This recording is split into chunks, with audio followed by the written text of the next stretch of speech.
जय श्री राम। बहुत स्वागत आपका आपके अपने खास कार्यक्रम मानस ज्योतिष ज्ञान में। मैं हूं आपके साथ आपका अपना डॉक्टर राज मिश्रा। नरक चतुर्दशी कब है और आखिर इससे हमारे जीवन को क्या लाभ प्राप्त होता है, ये सारी बातें मैं आज विस्तार से आपको इस कार्यक्रम में बताऊंगा। लेकिन एक बार फिर से जानकारी दे दूं कि यदि श्री राम कथा, भागवत कथा या शिव महापुराण की कथा आप मेरे द्वारा चाहते हैं कराना, तो आप मुझसे संपर्क कर सकते हैं। इस बार आपके जीवन से तंत्र दोष, नजर दोष, प्रेत बाधा का दोष या किसी के द्वारा कुछ किया कराया है, तो उन परिस्थितियों को दूर करने के लिए, प्रेत बाधा इत्यादि को दूर करने के लिए मैं एक खास वर्चुअल यज्ञ का आयोजन कर रहा हूं, जो कि आज ही के दिन किया जाएगा।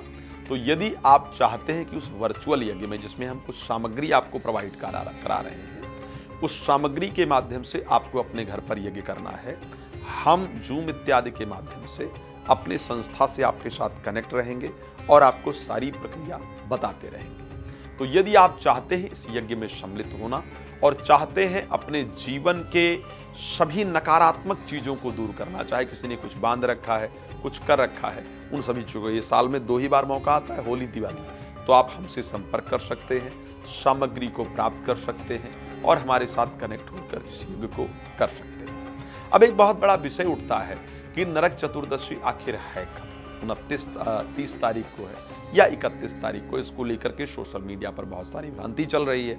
हमारे हर एक पर्व त्योहार पर कुछ भ्रांतियां होती हैं, लेकिन क्योंकि हमारा जो व्रत त्योहार है वो तारीखों पर निर्भर नहीं है, वो निर्भर होता है सूर्य और चंद्रमा की कलाओं पर, वो निर्भर होता है नक्षत्रों पर। हम बहुत साइंटिफिक हैं, हम सूर्य चंद्रमा के बदलते हुए प्रभाव को देखते हैं और देखते हैं कि इस समय कौन सा ग्रह, कौन सी परिस्थिति क्या बन रही है, जिससे धरती पर किस प्रकार की ऊर्जा आएगी, और उस ऊर्जा के अनुसार हम लोग व्रत को करते हैं, किसी त्योहार को डिसाइड करते हैं। तो इस बार जो नरक चतुर्दशी का त्योहार है वो मनाया जाएगा 31 तारीख को। ध्यान रखिएगा, 31 अक्टूबर 2024 को नरक चतुर्दशी का त्योहार मनाया जाएगा।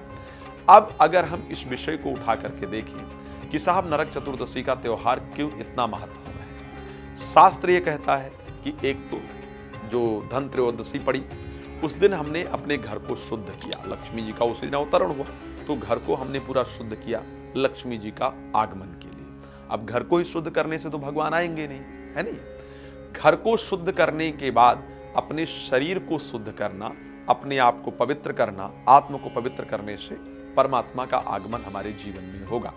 तो नरक चतुर्दशी के दिन ये नियम है कि सुबह शरीर में उबटन लगाना चाहिए, उबटन सुबह लगाना चाहिए। और जैसा कि लहचिचड़ा गांव में कहा जाता है, यहाँ पर अपामार्गा कहा जाता है, या नीम की पत्तियां डाल करके पानी में अपने आप को शुद्धता से स्नान करना चाहिए। धन त्रयोदशी को घर साफ करें, नरक चतुर्दशी को अपने आप को स्वच्छ करें, और फिर दीपावली को भगवान की हम पूजा करने लायक होते हैं। भगवान की पूजा ऐसे नहीं हो जाती है, घर भी साफ हो, खुद भी साफ हो, आत्मा पवित्र हो, तो भगवान की पूजा करने का फायदा है। तो हम यानी 31 तारीख अक्टूबर में, 31 अक्टूबर 2024 को सुबह शरीर में उबटन इत्यादि लगा करके, नीम की पत्ती पानी में डाल करके स्नान करने से आपका शरीर पुष्ट होता है, आपके शरीर के जितने रोग हैं वो दूर होते हैं। यही वो दिन है जिस दिन किया गया सुबह स्नान जल्दी करना चाहिए, सूर्योदय से पहले करना चाहिए, आपके शरीर के रोगों को पूरी तरह से दूर कर देता है। ये वो दिन है जिस दिन भगवान कृष्ण ने नरकासुर नाम का जो दैत्य है, जिसने माता अदिति के, भौमासुर भी भागवत के अंदर उसके नाम का वर्णन आता है, मुकुट इत्यादि का भी चोरी किया था, जिसके मन में एक संकल्प था कि जब 1 लाख कन्याएं हो जाएंगी तो मैं उनके साथ एक साथ विवाह करूंगा। 16,000 कन्याओं को उसने बंदी बना रखा था। भगवान ने उन 16,000 जो 100 कन्याएं थी, उस भौमासुर नाम के दैत्य को मार करके उनको छुड़ाया और उनको अपनी शरणागति प्रदान की, उनको अपनी भार्या का जो पद है वो उनको प्रदान किया। तो इस दिन का तात्पर्य है कि हमारे अंदर जो नकारात्मक भरी है, जो नरकासुर नाम का नकारात्मक दैत्य, जो काम है, क्रोध है, मोह है, लोभ है, अहंकार है, मद है, इनको जो देने वाले हमारे अंदर के दैत्य हैं, उनको मारने का भी एक बड़ा सुंदर समय है। तो इस दिन भगवान का स्मरण करना चाहिए, ओम नमो भगवते वासुदेवाय नमः, इस मंत्र का श्रद्धापूर्वक जप करना चाहिए। और सायंकाल में छोटी दिवाली क्योंकि कही जाती है, इस दिन तुलसी के सामने दिया जलाना चाहिए, किचन में दिया जलाना चाहिए, रास्ते पर चौराहे पर एक दीपदान करना चाहिए और एक चौमुखा दिया खास करके घर के बाहर जरूर लगाना चाहिए, नीचे कुछ अनाज इत्यादि रख करके, और फिर उसके ऊपर आटे का चौमुखा दिया बना करके इस दिन जरूर जलाना चाहिए। ये दिया ब्रह्मा जी के नाम, पितरों के नाम, यम के नाम और जीवन घर की जितनी नकारात्मकता है उसको दूर करने के लिए किया जाता है।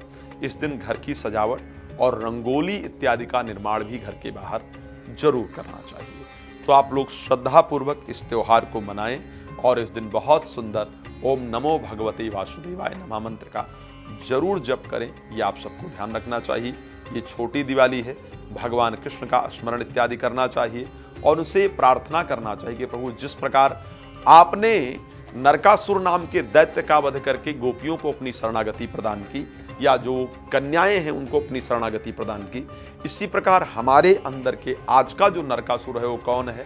डिप्रेशन है, एंजाइटी है, फोबिया है, ओवर थिंकिंग है। इन सभी चीज़ों को मार करके हमको भी शांति प्रदान करें, अपनी शरणागति प्रदान करें। इस प्रकार की प्रार्थना श्रद्धा से करनी चाहिए। बाकी आप लोगों को बताया ही है कि रात को 9 बजे, दोपहर को 12 बजे मैं लाइव आता हूँ। आप मेरे साथ लाइव जुड़िए और जो भी जानकारी अपने बारे में प्राप्त करना चाहते हैं उसको कर सकते हैं। दिवाली पूजन के लिए प्लीज जरूर संपर्क कर सकते हैं, लाभ प्राप्त कर सकते हैं। धन्यवाद। जय श्री राम।